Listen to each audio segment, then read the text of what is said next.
Hello students, learning phase in physics में मैं मीतू सैनी आपका स्वागत करती हूँ। आज हम करने जा रहे हैं पैरेलल प्लेट कैपेसिटर। मैंने अपने प्रीवियस लेक्चर में आपको कैपेसिटर्स के बारे में बता दिया था कि कैपेसिटर्स होता क्या है, और मैंने ये भी बताया था कि क्यों स्फेरिकल जो कैपेसिटर है दैट इज़ रिजेक्टेड, उसको हम इतना यूज़ नहीं करते हैं। पैरेलल प्लेट कैपेसिटर जो है ज़्यादा इंपॉर्टेंट है। वो पैरेलल प्लेट कैपेसिटर इंपॉर्टेंट क्यों है मैं बताती हूँ आपको। पैरेलल प्लेट का मतलब ही क्या है, दो प्लेट्स को हमने पैरेलल लेना है। तो ये हमने 2 प्लेट्स ली हैं। एक प्लेट ये है मेरे पास,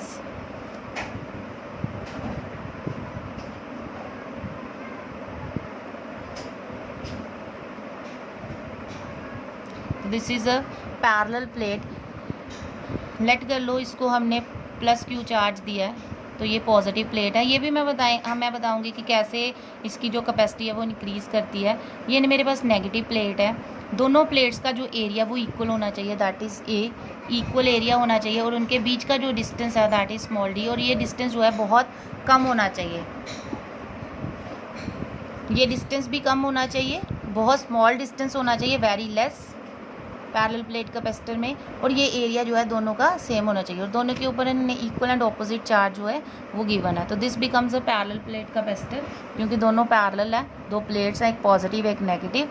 ये हमारा पैरेलल प्लेट कैपेसिटर बन गया। देखो अब उसमें क्या था, अब जो हमारा साइज़ है, साइज़ की बात तो मैं बाद में करूँगी, क्योंकि जो साइज़ वहाँ पे हमने लिया था वो हमारा बहुत बड़ा आ रहा था स्फेरिकल कैपेसिटर का। लेकिन अगर मैं एनर्जी की बात करूँ तो एनर्जी इसमें बाउंडेड रहती है, क्योंकि आपको पता है इलेक्ट्रिक लाइंस ऑफ फोर्सेस है that starts from positive and ends at negative. तो ये इनके बीच जो है हमारी जो इलेक्ट्रिक लाइंस ऑफ फोर्सेस वो इस तरह से आएंगी। तो देखो हमारी जो एनर्जी है जो वो बीच में बाउंडेड है, वहाँ पे एनर्जी थी हमारी अनबाउंडेड, तो यहाँ पे एनर्जी जो है बाउंडेड है, और ये इसका इलेक्ट्रिक फील्ड है। ठीक है। अब पैरेलल प्लेट कैपेसिटर का प्रिंसिपल क्या है कि पैरेलल प्लेट कैपेसिटर जो हमारा है, अगर हम किसी चार्ज्ड प्लेट के पास कोई अनचार्ज प्लेट लेके आते हैं तो हमारी जो कैपेसिटी है वो इंक्रीज़ कर जाती है। तो दिस इज़ द प्रिंसिपल। अब ये होता कैसे है, देखो इसका जो मैथमेटिकल पोर्शन है हम बाद में करते हैं। पहले ये किस तरह से कैपेसिटर बनता है, पैरेलल प्लेट कैपेसिटर बनता कैसे है वो बताते हैं। तो ये मेरे पास एक प्लेट है, इसको मैं एक ऐसे सिंगल प्लेट की तरह ले रही हूँ। तो ये मेरे पास पॉजिटिव प्लेट है, ठीक है। इसका कुछ पोटेंशियल होगा, वी पोटेंशियल है इसका, क्यू मैंने इसको चार्ज दिया। अब मैं इसके पास एक अनचार्ज प्लेट लेके आती हूँ। तो मैंने क्या बताया, जब हम एक अनचार्ज प्लेट इसके पास लेके आएंगे इसकी जो कैपेसिटी है वो इंक्रीज़ हो जाएगी। तो कैपेसिटी कैसे इंक्रीज़ होती है, जब हम इसके पास अनचार्ज प्लेट लेके आते हैं तो बाय इंडक्शन ये पॉजिटिव प्लेट है, तो ये क्या कर देगी, इसके जो नियरर फेस है वहाँ पे एक नेगेटिव चार्ज इंड्यूस कर देगी। तो ये पूरी प्लेट पॉजिटिव है, ठीक है। तो यहाँ पे हमारे पास नेगेटिव चार्ज इंड्यूस हो गया। अब ये नेगेटिव चार्ज इंड्यूस होने की वजह से इधर क्या हो जाएगा, पॉजिटिव चार्ज इंड्यूस हो जाएगा, मीन्स नेगेटिव और पॉजिटिव उस प्लेट के सेपरेट हो जाएंगे। अब होगा क्या, ये जो नेगेटिव प्लेट है ये क्या करेगी, इसका पोटेंशियल जो है डिक्रीज़ करने की कोशिश करेगी, क्योंकि नेगेटिव जो है इसका जो पॉजिटिव चार्ज उसके इफेक्ट को कम करेगी, तो इसने इसका पोटेंशियल डिक्रीज़ करने की कोशिश करनी है। बट ये जो पॉजिटिव साइड, ये जो पॉजिटिव चार्ज है ये क्या करेगा, इसका जो पोटेंशियल है उसको इंक्रीज़ करने की कोशिश करेगा। लेकिन क्योंकि ये जो नेगेटिव चार्ज है ये ज़्यादा पास है as compare to positive, positive बाद में आ रहा है, नेगेटिव पहले आ रहा है, तो ये ज़्यादा पास है, तो जो है नेट डिक्रीज़ इन पोटेंशियल ही होगा। तो पोटेंशियल जो है डिक्रीज़ होगा, तो नेट वी डिक्रीज़, ठीक है, वो डिक्रीज़ करेगा। अब हम क्या चाहते हैं, पोटेंशियल डिक्रीज़ ना करे, पोटेंशियल सेम रहे। अगर पोटेंशियल हमें सेम रखना है तो हमें क्या करना पड़ेगा, यहाँ पॉजिटिव और बढ़ाना पड़ेगा ताकि पोटेंशियल सेम रहे, क्योंकि इसने तो कम कर दिया, इसका पोटेंशियल चार्ज कम कर दिया। तो हम बाहर से चार्ज देंगे, हमने इसको बाहर से चार्ज दिया, कब तक देना, जब तक इसका पोटेंशियल सेम ना हो जाए जैसे पहले था। तो अल्टीमेटली हुआ क्या, चार्ज हमने इसको दिया, तो चार्ज देने से इसकी कैपेसिटी बढ़ गई। जिसने पहले सपोज करो 10 कूलम चार्ज अगर स्टोर किया था, मैंने 5 कूलम और दे दिया, तो 15 कूलम अब इसकी कैपेसिटी होगी, तो इसकी कैपेसिटी बढ़ गई है, ठीक है। अब क्या करेंगे हम, अब पोटेंशियल सेम हो गया हमारे पास। अगर मैं इसकी अर्थिंग कर दूँ, अगर मैं इसकी एक प्लेट का ये जो साइड है इसको अर्थ के साथ कनेक्ट कर दूं, तो अर्थ में से इलेक्ट्रॉन निकलेंगे, तो ये जो पॉजिटिव चार्ज है ये न्यूट्रलाइज हो जाएगा। क्यों ये ओनली पॉजिटिव चार्ज न्यूट्रलाइज होगा, ये नेगेटिव क्यों नहीं होगा, क्योंकि ये इसके साथ बाउंड है, इस वाली प्लेट के साथ नेगेटिव चार्ज बाउंड है, लेकिन ये जो पॉजिटिव है ये बाउंड नहीं है, ये अनबाउंड है, तो ये इजीली इसमें फ्लो कर जाएगा, तो पॉजिटिव इससे हट जाएगा। तो अब मेरे पास जो रह जाएगा वो इस तरह से कुछ सिचुएशन रह जाएगी, दिस इज़ नेगेटिव प्लेट। तो ये रह जाएगा मेरे पास, ये हमारे इसके बीच का डिस्टेंस है। अब क्या है, जो पॉजिटिव चार्ज का पहले जो इफेक्ट था, जो इसका नेट चार्ज पोटेंशियल इंक्रीज करेगा, वो हट गया। अब सिर्फ मेरे पास नेगेटिव चार्ज बचा। अब अल्टीमेटली ये नेगेटिव कर देगा, इसका पोटेंशियल फर्दर डिक्रीज कर देगा, क्योंकि अब इसका इफेक्ट और ज़्यादा हो गया as compare to first one.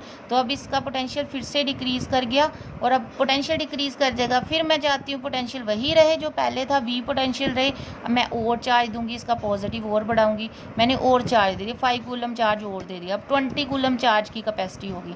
तो अल्टीमेटली क्या हुआ, कैपेसिटी जो है इंक्रीज हुई। तो this is the principle of a parallel plate capacitor, कि if we bring uncharge plate near to a charge plate, its capacity increases. This is the principal.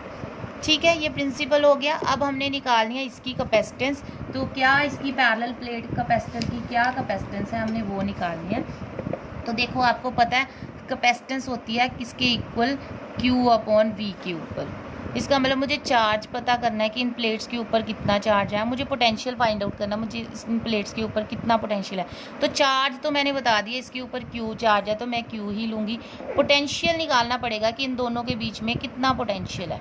तो potential के लिए क्या करेंगे, जो हमारा पोटेंशियल है दैट इज़ द हमें पता है जो इलेक्ट्रिक फील्ड है, electric field is the negative gradient of potential. ठीक है, तो इन मैग्नीट्यूड, अगर मैं मैग्नीट्यूड की बात करूँ तो नेगेटिव साइन हम नहीं लेंगे। तो electric field is equal to the potential upon distance, distance जो इनके बीच का डिस्टेंस होगा तो V अपॉन डी। तो ये वही फॉर्मूला लगाया हमने, नेगेटिव पोटेंशियल ग्रेडियंट वाला, ये फॉर्मूला लगा दिया। उसके बाद यहाँ से V निकाला, V किसके इक्वल आ जाएगा, E इंटू डी। अब इलेक्ट्रिक फील्ड क्या है, इलेक्ट्रिक फील्ड क्या है इसके अंदर, इलेक्ट्रिक फील्ड हमने पैरेलल प्लेट्स का इलेक्ट्रिक फील्ड निकाला हुआ है, 2 इनफाइनाइट शीट्स के बीच का जो इलेक्ट्रिक फील्ड होता है that is sigma upon epsilon naught into D. देखो, इलेक्ट्रिक फील्ड के जो हमने प्लेट्स के बीच निकाली थी that was sigma upon 2 epsilon not, ये निकाला था। तो अगर आप ध्यान से देखोगे, इनके बीच का जो नेट इलेक्ट्रिक फील्ड है, पॉजिटिव जो हमारी प्लेट है, इसके इलेक्ट्रिक फील्ड की डायरेक्शन होगी ये वाली, अवे फ्रॉम पॉजिटिव चार्ज। तो let E1 is the electric field due to this positive. ठीक है, और नेगेटिव की क्या होगी, टूवर्ड्स द नेगेटिव प्लेट, तो उसकी भी सेम डायरेक्शन है, that electric field is E2। तो देखो, नेट इलेक्ट्रिक फील्ड कैसे निकाल लेंगे, नेट इलेक्ट्रिक फील्ड क्या है हमारे पास, E1 प्लस E2, क्योंकि दोनों की डायरेक्शन सेम है और दोनों पॉजिटिव एक्स एक्सिस की तरफ डायरेक्शन है। तो E1 प्लस E2, अगर आपको याद होगा कि हमने कैसे किया था दो प्लेट्स के बीच का इलेक्ट्रिक फील्ड, तो E1 क्या था मेरे पास, sigma upon 2 epsilon naught, E2 भी हमारे पास सिग्मा अपॉन 2 एप्सिलॉन नॉट। दोनों को जब आप ऐड करोगे 2 सिग्मा अपॉन 2 एप्सिलॉन, 2 से 2 cancel, sigma upon epsilon naught. तो this is the electric field inside the plate. तो ये मैंने इलेक्ट्रिक फील्ड यहाँ पे यूज़ किया, sigma upon epsilon naught into D. Now what is sigma, sigma is charge upon area, surface charge density होती है sigma, it is charge upon area into D. तो ये मेरे पास पोटेंशियल आ गया। ये पोटेंशियल की वैल्यू मैंने यहाँ पुट करनी है क्योंकि मुझे कैपेसिटेंस निकालनी है। तो C is equal to Q upon Q A epsilon naught D। ठीक है, Q से Q cancel, C is equal to A epsilon naught upon D। तो ये मेरे पास पैरेलल प्लेट कैपेसिटर की कैपेसिटेंस आ गई। अब ध्यान से देखो, C किसके ऊपर डिपेंड कर रहा है, C is directly proportional to area. इसका मतलब जितना ज़्यादा एरिया होगा हमारी प्लेट्स का, उतना ज़्यादा उसकी कैपेसिटेंस होगी। ठीक है, अब एरिया भी इंक्रीज, और C is also inversely proportional to D। जितना इन्वर्सली प्रोपोर्शनल टू डी, जितना कम इनके बीच की स्पेसिंग होगी उतनी ज़्यादा कैपेसिटेंस होगी। तो हमारा जो एरिया इंक्रीज़ करने का मतलब है कि जैसे ये दो प्लेट्स हैं, अगर मैं इनको दूर दूर रखूँगी तो ये प्लेट्स बहुत छोटी छोटी लग रही हैं, लेकिन जैसे जैसे मैं इनको पास लेके आऊँगी तो इनका जो कंपैरेटिवली इनकी जो साइज़ है उनके डिस्टेंस के कंपैरेटिवली बहुत बड़ा हो जाएगा, क्योंकि दो चीज़ें देखनी है हमने, यहाँ पे एरिया भी देखना और डिस्टेंस। तो distance should be very very less than area, ये इसकी कंडीशन है कि उनके बीच का जो डिस्टेंस है एरिया से बहुत कम होना चाहिए। ठीक है, तो अगर एरिया लार्ज लेना है तो उसकी बजाय डिस्टेंस कम ले लो, एरिया उसके कंपैरेटिवली लार्ज ले लो, तो कैपेसिटेंस अपने आप इंक्रीज़ हो जाती है। तो जो हमारा स्फेरिकल कैपेसिटर का जो कंसेप्ट था कि हमारा साइज़ इतना बड़ा होना चाहिए, वो चीज़ यहाँ पे रिमूव होगी, क्योंकि कैपेसिटेंस यहाँ पे दो चीज़ों के ऊपर डिपेंड करिए। तो एक हो गया हमारा डिस्टेंस बिटवीन द प्लेट्स, एक हो गया एरिया। तो हमने कैसे लेना होता है कि डिस्टेंस जो है एरिया के कंपैरेटिवली बहुत कम होना चाहिए। तो ये दो चीज़ें हैं। तीसरा, C is directly proportional to epsilon. ये स्फेरिकल कैपेसिटर में भी हमने किया कि जो उसके बीच का मीडियम है उसके ऊपर भी जो कैपेसिटर है हमारा कैपेसिटेंस है वो डिपेंड करती है कि आपने कौन सा मीडियम लिया। जैसे हम डाइलेक्ट्रिक इंट्रोड्यूस करते हैं तो उनके ऊपर ये चीज़ें डिपेंड करती है कि मीडियम आप कौन सा ले रहे हो। तो this is all about capacitance of a parallel plate capacitor, कि किस तरह से उसकी जो कैपेसिटेंस है वो चेंज करती है विद द डायमेंशन। तो यहाँ से आपको देख रहे हो एरिया और डिस्टेंस पे डिपेंड करिए, मीन्स डायमेंशंस पे कैपेसिटेंस डिपेंड करिए। कभी भी आपने ये नहीं लिखना कि Q depends upon C depends upon Q और C डिपेंड्स अपॉन V। वो उनके ऊपर डिपेंड नहीं करती, वो इंडिपेंडेंट है। बेसिकली उसका मतलब क्या है, C जो है 1 फैरेड है। इसका क्या मतलब है, C is equal to 1 farad means 1 coulomb upon 1 volt. इसका मतलब 1 कूलम चार्ज अगर आप किसी कंडक्टर को देते हो तो उसका पोटेंशियल जो है 1 वोल्ट इंक्रीज हो जाता है। अगर किसी का कैपेसिटेंस 2 फैरेड है, इसका मतलब 2 कूलम अपॉन 1 वोल्ट। इसका मतलब अगर कैपेसिटेंस 2 फैरेड का मतलब है अगर आप 2 कूलम चार्ज देते हो फिर जाके उसका जो पोटेंशियल है 1 वोल्ट होता है। अगर देखो किसी की 10 फैरेड है, it means 10 coulomb upon 1 volt. इसका मतलब अगर 10 कूलम चार्ज अगर आप दे रहे हो फिर जाके उसका जो पोटेंशियल है 1 वोल्ट जो है राइज कर रहा है। तो ये क्या कर रहा है, एक 10 कूलम के बाद जाके 1 वोल्ट जो है पोटेंशियल राइज करेगा। आपको पता है जब पोटेंशियल राइज करना स्टार्ट कर देता है चार्ज देना उसको मुश्किल हो जाता है, मीन्स उसकी कैपेसिटी डिक्रीज हो जाती है। तो ये तो 1 कूलम के बाद ही 1 वोल्ट इंक्रीज करी जा रहा है, तो ये कैपेसिटी इसकी कम है।